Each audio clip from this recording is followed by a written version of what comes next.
Good morning. I am Dr. Carolyn Gordon, the chair of the Ministry Division, which is this year's host of the 214 Payton Lectures. And I just wanted to say thank you for coming and to welcome you back to another glorious day where I think we get to hear from a wonderful voice and we get to hear from God. So as we begin this morning, let's begin with prayer, and then I will quickly introduce our speaker and we can get on with the service. Let's pray. Our Lord and our God, we cannot thank you enough for such an amazing morning where you woke us up with your new mercies and you kissed us with your grace. As we have dared to gather here, we pray now that you will be with us, that you will open our hearts and our minds to listen anew, that you will challenge us and help us to deal with the unsettling of what we hear.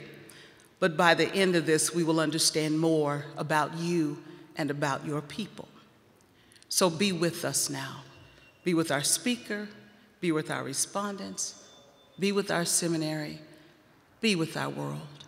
And as we leave here, let us go with a new commitment to make the world a better place in our own ways. So Lord, we thank you and we commend this time to you. Amen.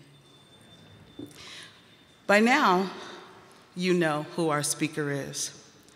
Today's lecture is entitled World Faiths, Politics, Economics, and Competing Visions of Human Flourishing.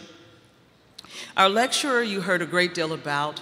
You know his story. You know that he is the founder and director of the Yale Center for Faith and Culture and the Henry B. Wright Professor of Theology at Yale University at the Yale Divinity School. Now, what you may not know is that in his former life, he was the son of a preacher man.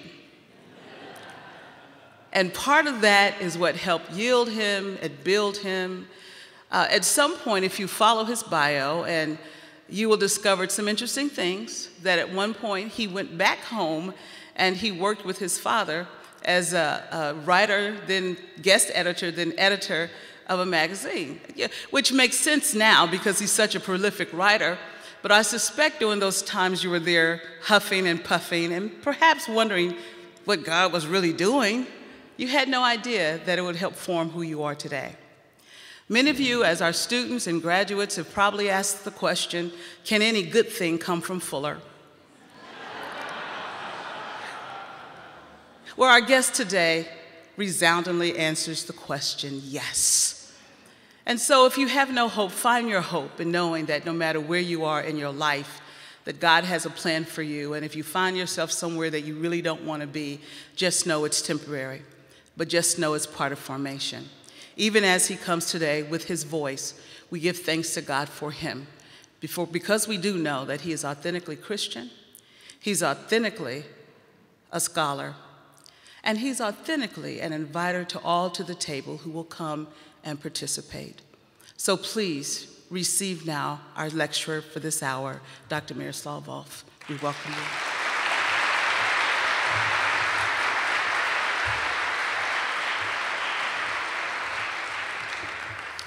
Caroline, thank you. I love the way you pray about being woken up by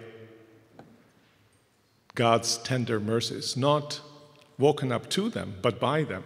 So next time I hear that alarm clock ringing, I will know this is a sound of tender mercy of God. And then the way you introduced me, right, with this pregnant pause that you made about what people might not know about my life, and I was wondering which of my vices have you managed to dig up?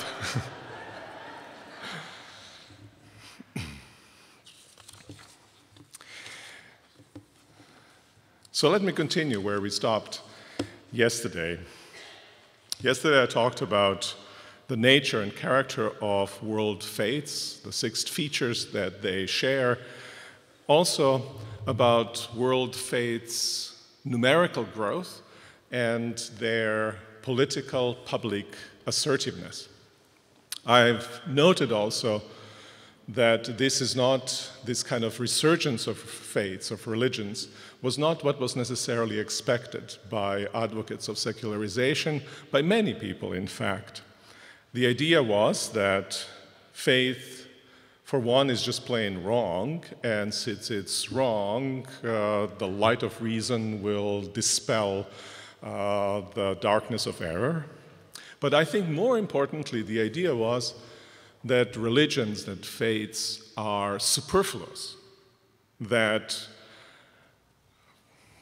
there are other things that will do things that religions do, and religions will therefore disappear. There are kind of primitive explanations of reality, and once the real ones are there, we will no longer need religious ones, that religions are primitive technologies.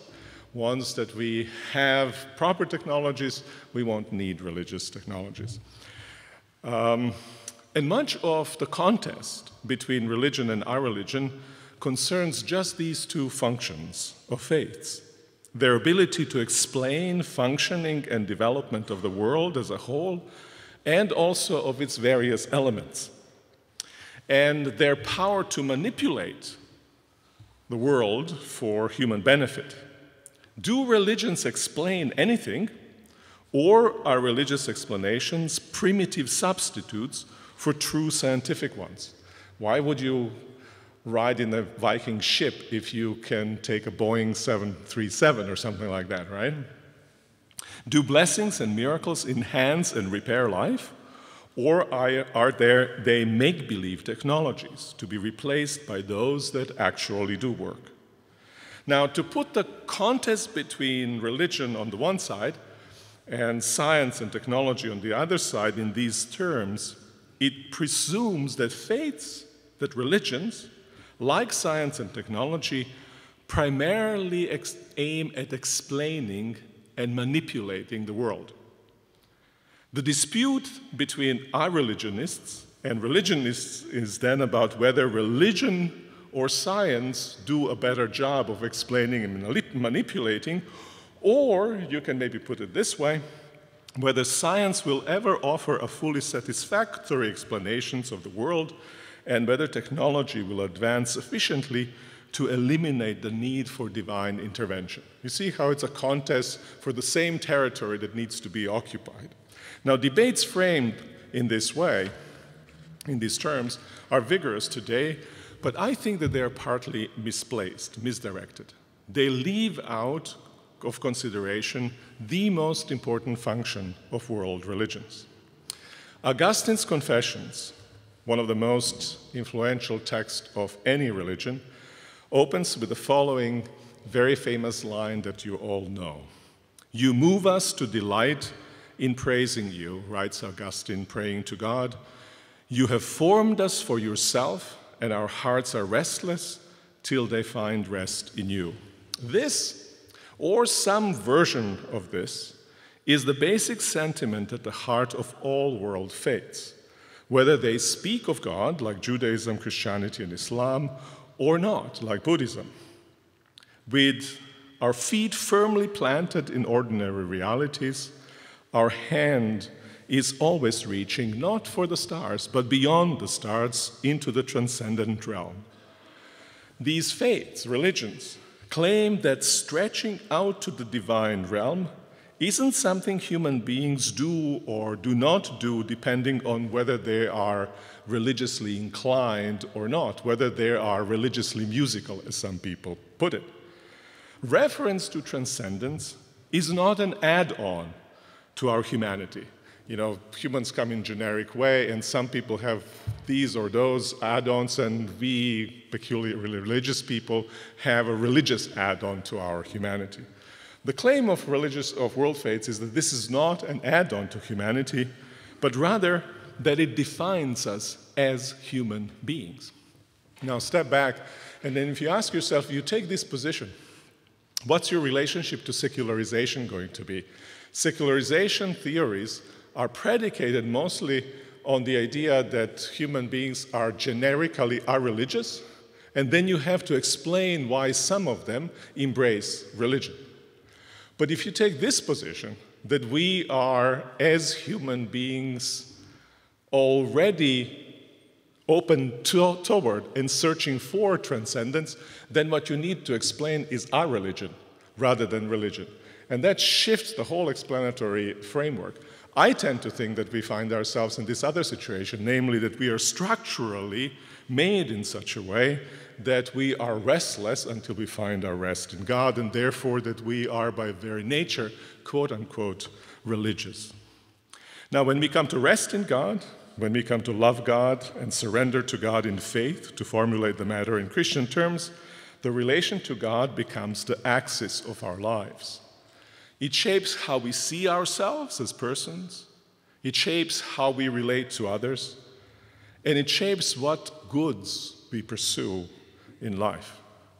For world faiths, life lived on the flat plane of this worldliness, that kind of life, it's caged, it's hollow, it's light. Some of you will realize in these words, caged, hollow, and light, echoes of Max Weber, T.S. Eliot, and Nietzsche. To be free, full, and flourishing, life must be lived in relation to the divine, which gives meaning and orientation to all our mundane endeavors. That's a disputed claim, of course, but it is the main claim world religions make. That's their reason for existence, in fact, I would say.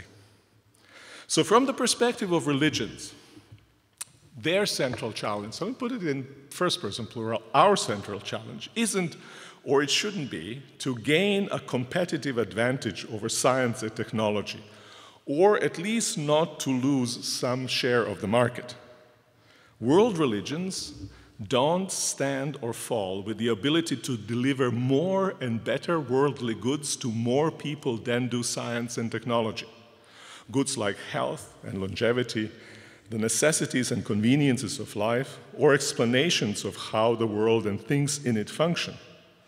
The world religions stand and fall, Christian faith stands and falls, I think, with its ability to connect people to God, to the transcendent realm, so that humans can truly flourish, so that in their successes and failures, they can find genuine fulfillment and lead lives worthy of human beings, lives marked by contentment, lives marked by solidarity.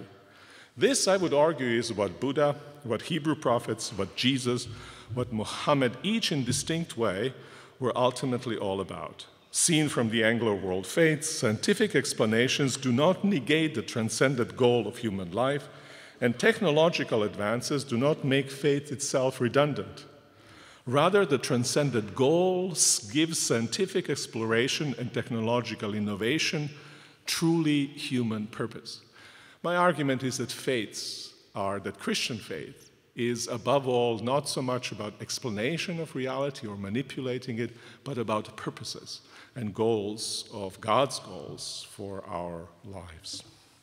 Now, there are many reasons why faiths are alive and assertive in a scientifically and technologically rapidly advancing globalized world with astounding rates of wealth creation and, I should add, abysmal inequalities in wealth distribution. For instance, many billions perhaps have not benefited much from such advances. Faith offers them consolation in suffering. The rapid pace of change leaves some with a sense of being caught in the swirling storms. And for them, faith provides orientation and certainty. Some are overwhelmed by the possibilities and seduction of consumerism. Faith disciplines their desires so they can care well for themselves and for others. Some are victims of systemic injustices. Faith gives them motivation to struggle against injustice and assurance that justice will ultimately triumph. Some experience erosion of local cultures, and faith associated with a culture provides them with a sense of cultural identity. World religions do all these things, and they do many more things. Some of these things nasty and some of them rather helpful.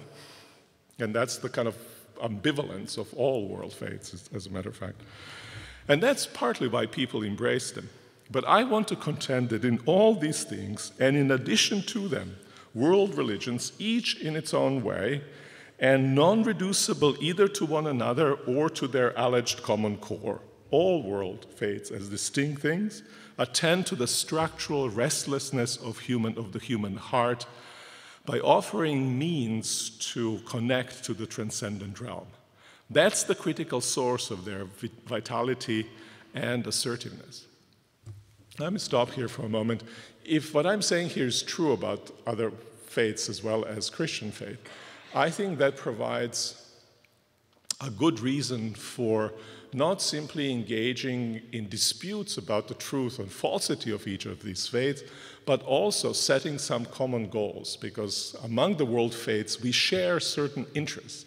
And these interests that we share, interest in transcendence, ought not to be occluded by differences of those faiths themselves. So the point that I'm making, larger point that I'm making here, is that globalization isn't making world faiths disappear. What it is, though, doing, it's transforming them. And the full account of transformation of world faiths as situated within globalization processes, I think that will be roughly coextensive with the sketch of history of world faiths over the last few centuries. I will focus here on the two major transformations, one that concerns religion's relationship to the state, and the other that concerns their relationship to economy. Now, there's obviously also a third major transformation, and it concerns the faith's relationship to the environment. The whole ecological issue, which I think is a very important one, ought to be attended to. I won't be attending to it. Somebody else will have to do that. Indeed, important work is being done on that issue. So the two next sections of my lecture concern religion and state, and then religion and economy.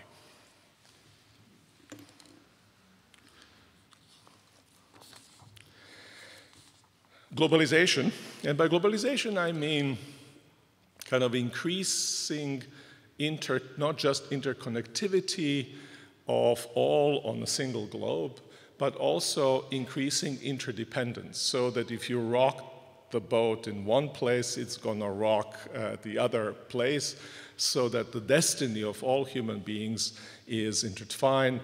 And these two, interconnectedness and interdependence, are tied also by a very rapid pace of change and the experience of the world as one. Roughly, that's what I mean by globalization. Globalization, or the processes of globalization, are transforming the relationship of world religions to the state. When a religious community is coextensive with a society, then faith can serve, or religion can serve, to integrate the society, to provide its government with legitimizing ideology. Religion, the moral self-understanding of society, and the state, they align, and the political entity is integrated. I'm just reading a biography of King David, written by my colleague Joel Baden. And in this book, he was talking about why did David get the Ark of the Covenant to Jerusalem. Here's the reason why he got it to Jerusalem, because he needed to integrate political rule and religious belonging into a single unity, right? That would be a typical example of the thing that I'm describing here. Now, for millennia, both primary and secondary religions served that purpose. They functioned as what one might say political religions. But when multiple faiths or multiple varieties of the same faith come to coexist within the boundaries of a society, no single faith can articulate and celebrate the link of political society with a transcendent order, and no single faith can serve to integrate society as a whole.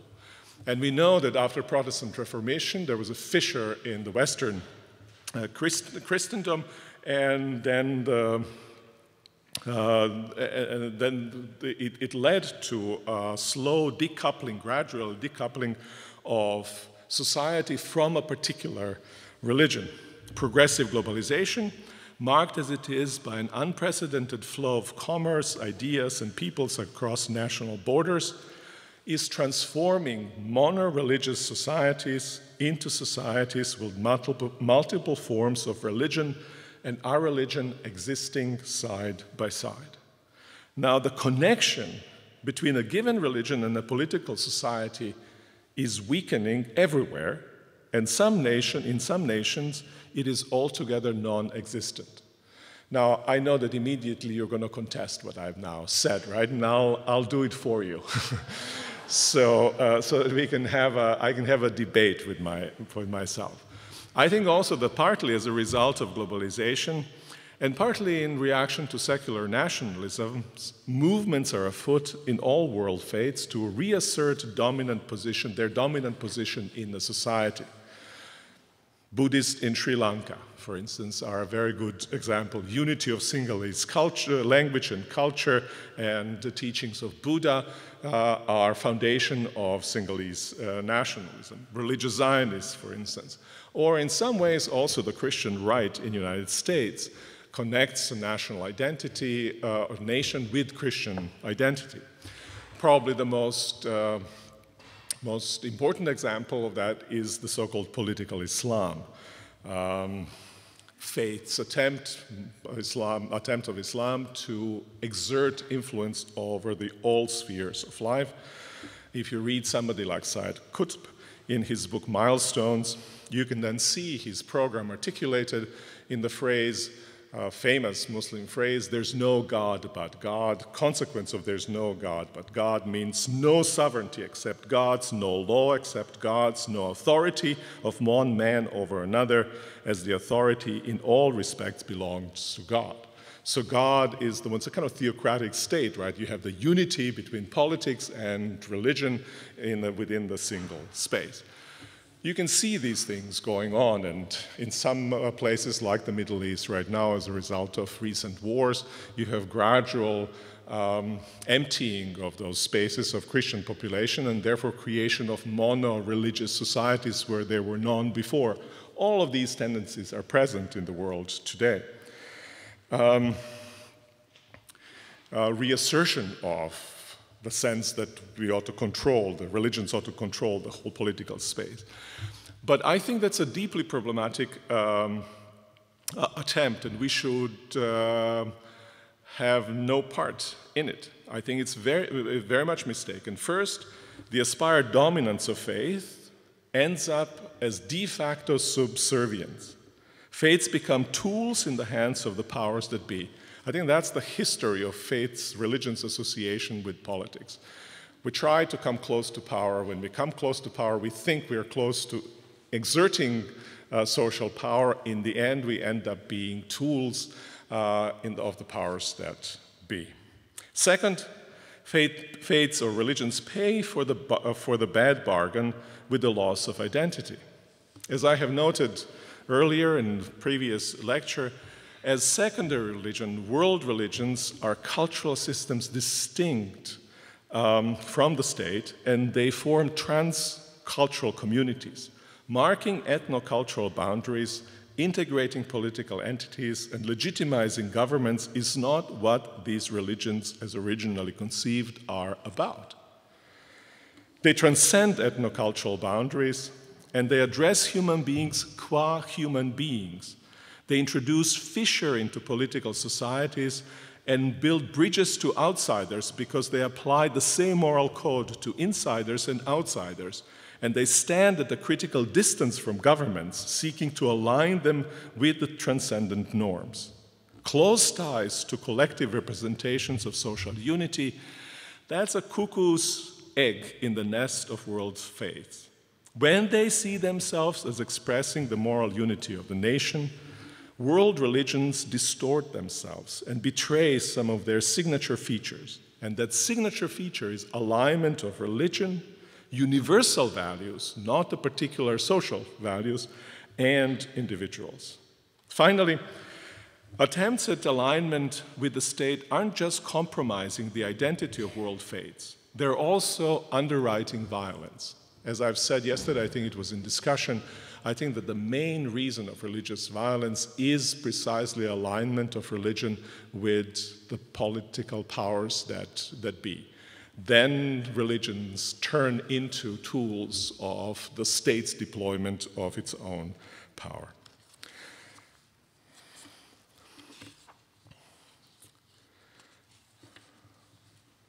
So my argument would be this, and this is also controversial, I'm sure. Everything, just about everything I say here is controversial. So, well, at any rate, here it is. When it comes to religion's relation to society and political power, globalization is a friend of religions, not their enemy. World religions are the original globalizers, the first ideologies to formulate the idea of the unity of humanity. Over the centuries, they largely compromised that vision by aligning themselves with particular political societies and their states. But their success in spreading through whole populations, sometimes with the power of the sword, was at the same time a failure to stick to the original vision. Now, by generating multi-religious societies, globalization offers world faiths an opportunity to return to themselves, to be means of worshiping, and here I'm not quoting Nietzsche, a cosmopolitan God, a God for everybody, at home everywhere, a God impartial to friend and foe, to be carriers of universal visions of human flourishing, distinct from any particular political society and relating to all people as human beings, whether they are political insiders or political outsiders. It's a universalist vision that these faiths embody. Christian faith certainly does. Now, strong tendencies to see themselves in such terms are evident, this would be my argument, in all world faiths, particularly in Buddhism and Christianity. Now, if Olivier Roy's argument in Globalized Islam is correct, this is also true of Islam. Muslims increasingly live in religiously pluralistic societies. You have internal pluralization of majority Muslim societies, and also, significantly, 1/3 of all world Muslims live as minorities in non-Muslim nations. So Islam's link to specific territories is being severed. Islam's link to particular political order is also being severed. Not surprisingly, people increasingly embrace Islam as the universal faith of a transnational community at whose center is individual reappropriation of Islamic symbols, arguments, rhetoric, and norms. Now, the reason why I'm mentioning here Islam is that if my case cannot be made with regard to Islam, it can't be made, right? It's a bad case that I'm making, because if you have Islam that's fundamentally linked to political societies, we will have world faiths cannot participate in the kind of project that I am describing here. Objection can be made that what I'm sketching here is a kind of a Christianized version of Islam, and we can discuss that issue. As I've said earlier, I'm reading world faiths through Christian lenses. I'm hoping that I'm not distorting them, but I'm finding something that's actually there and retrieving that. And the long, I think, and very powerful presence of Sufi Islam speaks also and goes also in the same direction as what I am suggesting here. So now the question is, well, will these individually chosen faiths appropriate to a globalized world remain private and marginal? And in some cases they will, I think. For some people, of course they will. There will be just a personal way of life, of communal practice, personal spirituality, helping each person's unique search for centeredness and meaning. But also, decoupled from the state, world religions need not be privatized. Indeed, that's not what's happening. Emancipation of the state from faith doesn't spell the end of political influence of faith, in part because of the globalization and because of the democratic ideal. We are witnessing the public assertiveness of just such individually chosen and personally appropriated faiths. Exhibit number 1, a religious right in this country. Many other exhibits can be given. The great challenge of world faiths, world religions today, is to give up the self-betraying, impossible, and violence-inducing dream of controlling public life. That means for Christianity as well. In meeting that challenge, globalization is their ally. It is helping faiths to free themselves from the false alternatives of either being personal but publicly inconsequential, or being publicly significant but politically totalitarian. Globalization is opening up space for faiths to be personally appropriated, publicly engaged, and politically pluralistic at the same time. I think faiths have resources to enter that space. Question is, will they? Question is, will we? Now, faith and economy. In regard to faith's relation to political community and power, globalization is nudging world faiths to return to their original vision. But with regard to faith's relation to health, wealth, longevity, and fertility, globalization is conversely luring them to betray their original vision. Globalization is transforming the relationship of world religions to economy. As I noted earlier, world faiths affirm and support ordinary flourishing. God blessed Job's worldly pursuits and protected him from harm. That's why Job was, we are told in the Bible, the greatest of all the people in the East. When I read these lines about Job being greatest of all people in the East, I'm trying to compare him to somebody around here, and I think about Warren Buffett. Kind of Job was the Warren Buffett of his time, right? So that there's a kind of positive relationship between God and wealth in Job's case, and all these other aspects of flourishing life. But world religions subordinate, as I've argued, ordinary flourishing to transcendent goals. Attachment to God and Job's own integrity and obedience to God's commands mattered to Job more than did wealth and fertility, more even than health, more even than life itself. So it is in different ways in all world faiths.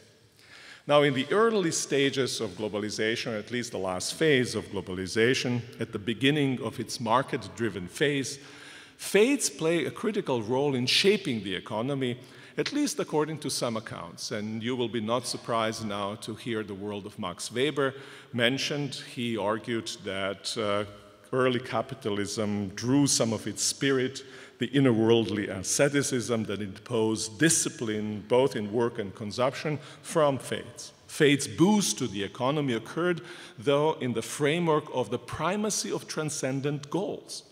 Following the words of the apostle, 17th century Protestants considered godliness their main gain and material wealth its consequence, a sign of God's favor, or at least so they tell us in their writings, right? But it's significant that they say that, right?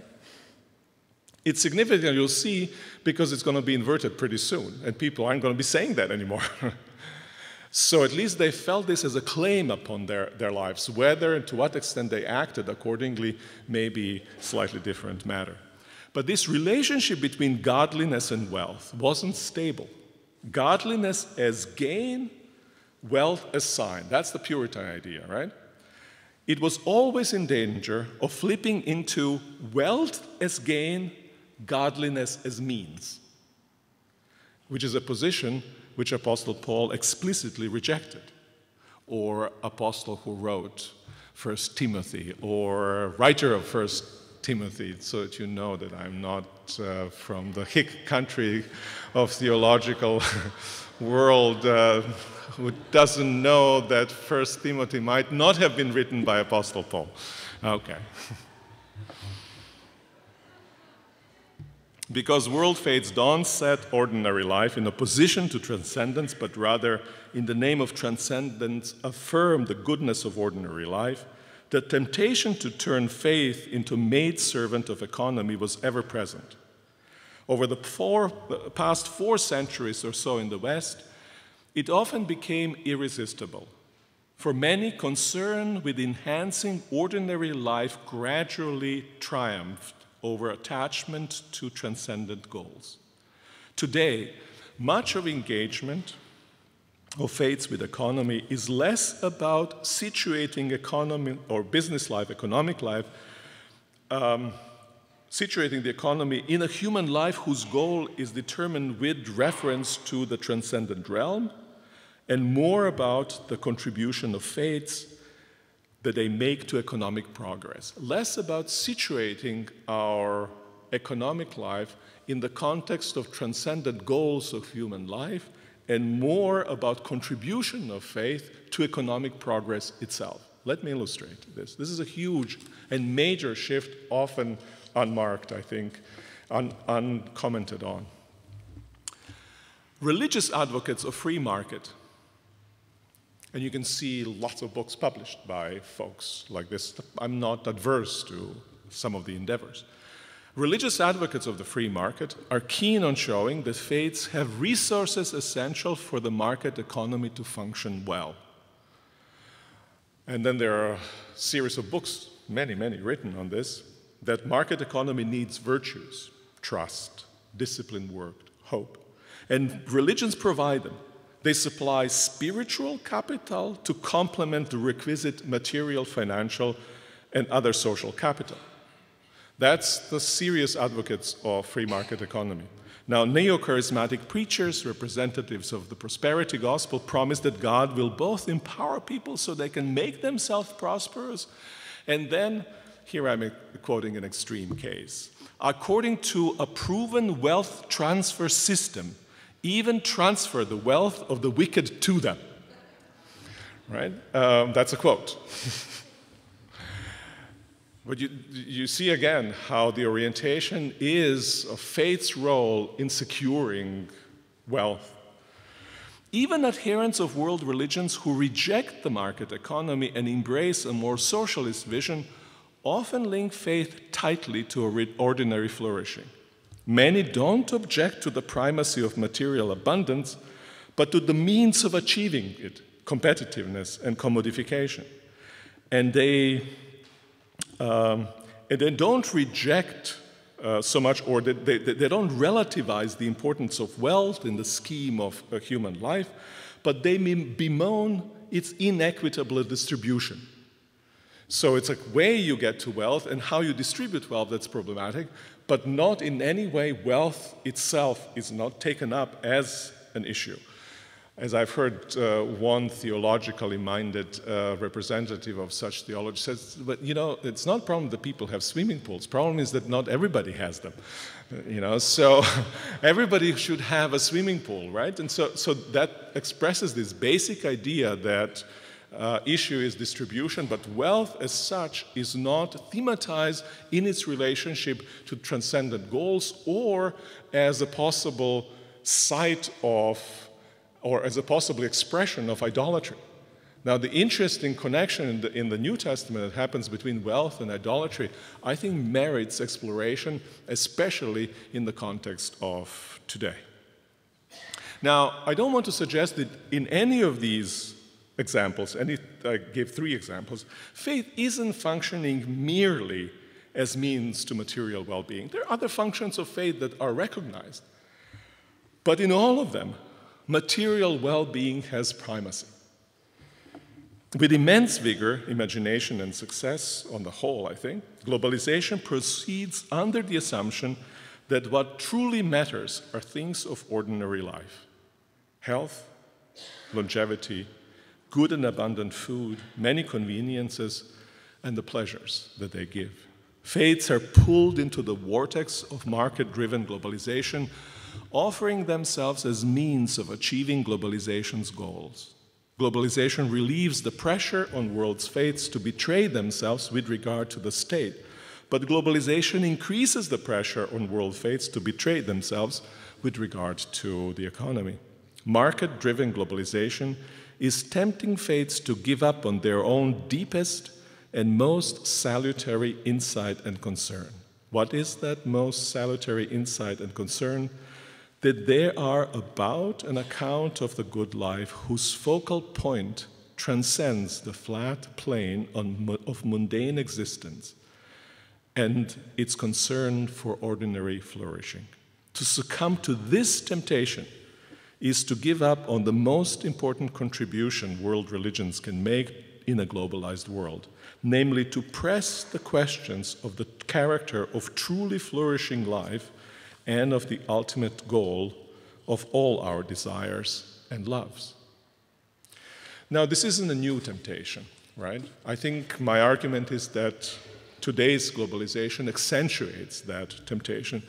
I think that temptation is as old as the old people of Israel, at least as we have it recorded in Old Testament.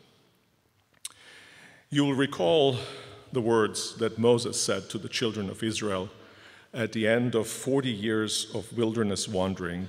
You will recall also that these same words is the ones which Jesus, who was weakened by 40 days of fasting, hurled at the tempter in self-defense. What are these words? One does not live by bread alone, but by every word that comes from the mouth of the Lord. The mother of all temptations, equally hard to resist in abundance and want, that mother of all temptation isn't to serve false gods, as monotheists tend to think. The mother of all temptations is to believe and act as if human beings lived by bread alone. I don't want to transgress into the domain of interpretation of the Old Testament, but I think that I could plausibly interpret Genesis 3 to make the same point. Serving false gods, or turning the one true God into a mere bread provider, which amounts, I think, to the same thing, serving false gods is the consequence of succumbing to this grand temptation. When we live by bread alone, there's never enough bread, not even when we make so much of it that most of it rots away. When we live by bread alone, someone always goes hungry. When we live by bread alone, every bite we take leaves a bitter aftertaste, and the more we eat, the bitterer the taste. When we live by bread alone, we always want more and better bread, as if the bitterness came from the bread itself and not from our living by bread alone. Now, I could continue with the analogy, but the point is clear. Living by mundane realities and for them alone, we remain restless, and that restlessness in turn contributes to competitiveness, social injustice, and the destruction of the environment, as well as constitutes a major obstacle to more just, generous, and caring personal practices and social arrangements. Alone, by bread alone, is a key word in this passage. Bread alone. Maybe bread and games in our context here, as in Romans as well context. Bread alone, right? For we also live by bread, also by entertainment we do live, right? Some fun one ought to have, right? We live also by bread, and without bread, all of us would be dead. Still, without the divine word, without transcendence, justice for all, love of neighbor, we shrivel, and we shrivel even when we are in overdrive. We fight and we destroy, we perish. The word is the bread of life, and it gives abundant life, as it is written both in the Torah and in the Gospels. Globalization, both in its discarded socialist form and its presently dominant capitalist form, stands above all for bread, the creation and improvement of worldly goods. Its propensity is to proceed as if the word were not the source of abundant life, and to keep our sights fixed on multiplying the bread. World religions, on the other hand, stand explicitly for the word, or more precisely, for varieties of competing, sometimes contradictory understandings of the word. One might expect that the propensity of world religions may be to make us forget about the daily bread and flee into divine realms of feasting upon pure word. But that's not the case. The temptation to which world religions all too often succumb is to devolve into mere instruments of procuring bread and into weapons in mundane struggles over bread. Thank you very much.